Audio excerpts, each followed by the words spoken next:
Okay, magandang umaga sa ating lahat mga minamahal kong mga kapatid at sa ating mga ginigiliw na taga-subaybay. Purihin natin ang Diyos. Amen? Amen. Amen.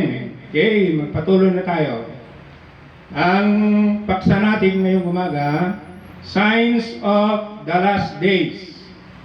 Okay, sa Tagalog, tanda ng huling araw. Okay? Tayo ba'y nasa huling araw na? Sige, sasagutin ng ating Panginoon Jesucristo yan. Sa 2 Timothy chapter 3 verse 1 to 2. Dapat mong malaman na sa mga huling araw ay darating ang mga panahon ng kaguluhan. Pag sinabing kaguluhan, trouble. Ito yung mga kapighatian, pagsubok sa ating buhay, tulad ng lindol, bagyo, digmaan, at yung kaguluhan na nangyayari sa ating lipunan ngayon sa national level, na nagbabangayan, nag-aaway. So yun yung mga kaguluhan. So ibig sabihin, nasa huling araw na tayo. Okay? Sapagkat, ang mga tao ay magiging maibigin sa sarili. Self-centered na ang tao. No? Hindi na sila nagsisimba, hindi na sila nakikinig ng salita ng Diyos. Maibigin sa salapi.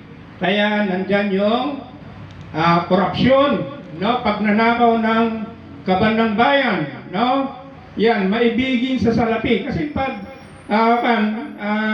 if you love money, then you will become greed in yourself. No, sakim ka sa iyong kapwa. Okay, palalo, mapagmataas, no? Mayabang. Mapagmataas siya, no? Ang ginagawa nila sa kasalukuyang ngayon, administrasyon, kinukutsa nila na ang presidente natin ay walang alam. Hindi marunong magpatakbo ng gobyerno. No, yun ay tinatawag na ikaw ay mapagmataas. Ibig sabihin, ikaw na nagsasalita ng ganun, ikaw yung taong mas marunong doon sa iniluklok ng Diyos na bilang presidente, pangulo ng ating bansa. Mapagsamantala, suwail sa magulang, disobedient to their parents. Yan, nakikita natin yan. Now, sino ba kasi yung magulang natin? Ang Diyos. No? So, suwail tayo sa Diyos. No? Walang utang na loob at lapastangan sa Diyos ang mga tao ngayon. Okay? Bakit sila lapastangan sa Diyos? Sapagkat yung iniluklok ng Diyos na bilang pinuno ng bansa natin ay nakakarinig siya ng mga pangungutya, nakakarinig siya ng yung panlalait, no? Hindi marunong na presidente, no? Okay, pagpatuloy natin. Yan ang mga nangyayari sa panahon natin ngayon na tanda ng huling araw. Sa 2 Timothy chapter 3 verse 3, sila ay magiging walang pagmamahal sa kapwa, walang habag, mapanirang puri. Ganyan ang ginagawa nila sa presidente ngayon. No? Siniyasiraan ng kapurihan ng Diyos ang presidente na inilagay ng ating Panginoon Diyos. Sabi nila, no, drug addict yung presidente natin. No? Walang pagpipigil sa sarili, maras at walang pagpapahalaga sa mabuti. Okay? Pagpatuloy natin. Verse 4. Sila'y magiging mga taksil, padalos-dalos, mayayabang. No?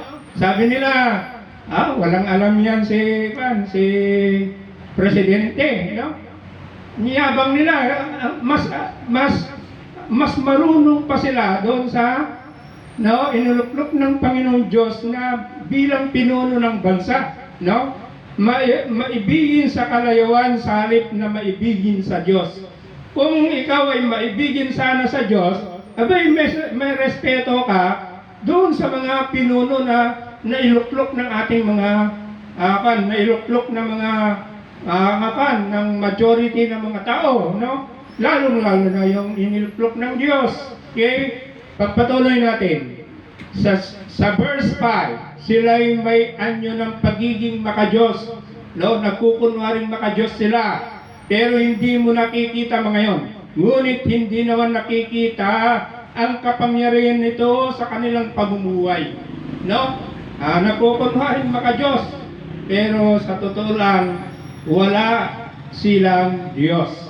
Iwasan mo ang ganyang uri ng mga tao. Mga kapatid, iwasan natin yung mga ganung uring mga tao. Okay? Pagpatuloy natin. Sa Romans chapter 13 verse 1 and 2. No, kinukutsa nila yung presidente. No, sinasabi nila drug addict, walang alam, di marunong magpatakbo ng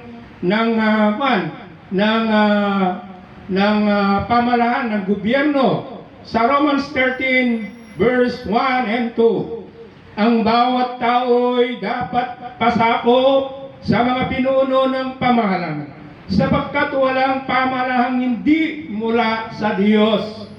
Okay, so yung pamalahan yun ay inilagay ng Diyos doon, kaya yung mga pinuno ay inilagay ng Diyos. No? Kaya nga, doon sa verse 4, nandyan nakalagay, ang mga pinuno ay inilagay ng Panginoon Diyos para sa kabutihan ng tao. No? Hindi niya inilagay yung mga pinuno na yan para sa kapahamakan ng mga tao. Okay? Ngunit merong mga taong mayayabang na sabi nila walang alam yung pinuno na yan. Okay. Kaya nga ang lumalaban sa pamahalan ay lumalaban sa itinalaga ng Diyos at sila'y nararapat sa parusa. Kapag gano'n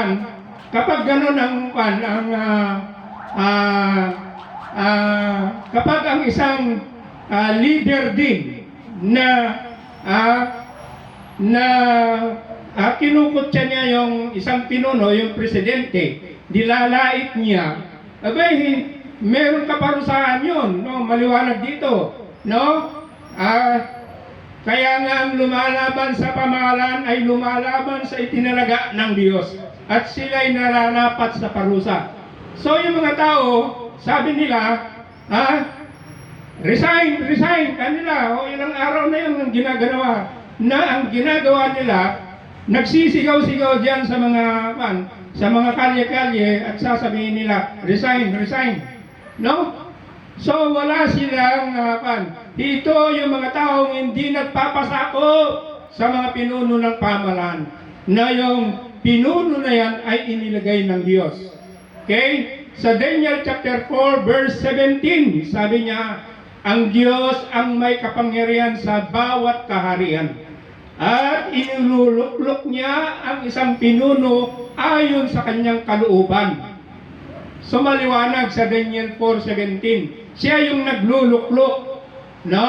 Tapos sasabihin mo, wala kang respeto doon, hindi ka nagpapasakop doon sa mga pinuno na yon. Kung ganon, kung ayaw mong magpasakop, bagkos kinukutsa mo, no? Sinisiraan mo pa, at sasabihin mo pa na hindi marunong yung pinuno na yan, abay, ikaw ay makakaranas ng parusa.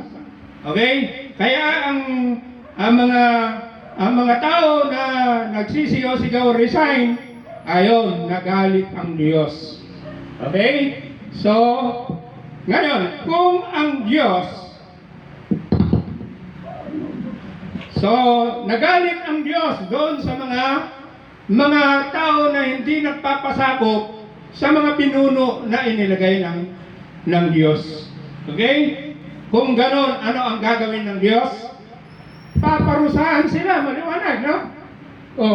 At sila'y nararapat sa parusa. Okay?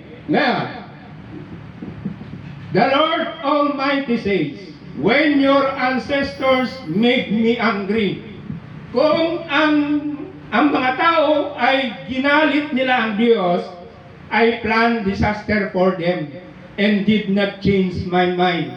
Kaya nga, nung yung kaguluhan na yan, na sabi nila, resign, resign, no? Doon sa pinuno na yon ay anong nangyari?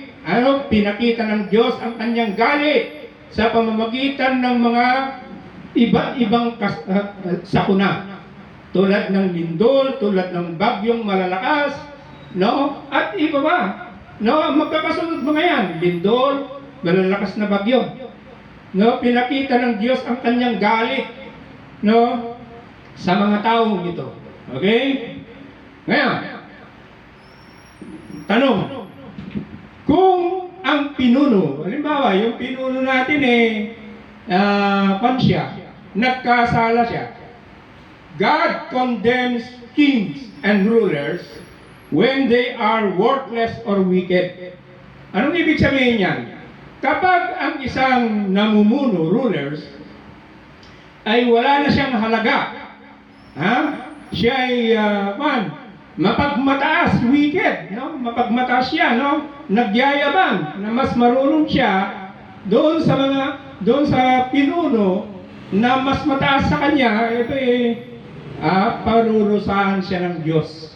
Yan ang tinatawag na divine justice. Okay? Meron din yung parusa ng Diyos na mismo ang isang hanay ng gobyerno ang magparusa sa kanila.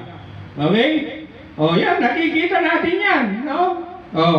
Nakikita natin na ang isang ahensya ay pinarusahan ang isang pinuno, no? So, dalawang klase ng pagpaparusa ng Diyos. Ang Diyos hayaan kang parusaan sa pamamagitan ng mga sakay ng gobyerno. Pangalawa, ang Diyos, siya mismo yung magparusa sa iyo. No? God condemn kings and rulers. At yan ay nakita na natin sa history ng ating lipunan. No? Na sa pamamagitan ng kapangyarihan ng Diyos, yung isang pinuno na yon ay pinarusahan. Okay? Pagpatuloy natin. Now, tayo naman na naglilingkod sa ating Panginoon Diyos, nakakaranas tayo ng kaguluhan sa ating buhay. Bawat isang sa atin ay apektado tayo sa mga kapighatian na yan, mga bagyo na yan, mga kaguluhan sa ating lipunan. Apektado tayo, mga kapatid, na nananampalataya. Bakit? Bakit tayo apektado? Sa 1 Peter chapter 1 verse 6 to 7. Be glad about this. Dapat kayo'y magalak sa pamamagitan nito. Even though it may now be necessary for you to be sad, kahit hindi kailangan na ikaw ay malungkot kahit sa isang sandali for a while, because of the many kinds of troubles you suffer. Their purpose is to prove that your faith is genuine. Ibig sabihin, kung tayong mga kapatid, bawat isa sa atin ay nakakaranas ng mga iba't ibang pagsubok sa ating buhay, ng kaguluhan ng mga naririnig natin sa ating lipunan, ito mga dumarating na bagyo at mga lindol sa ating buhay, yun ay mga pagsubok sa ating buhay yun.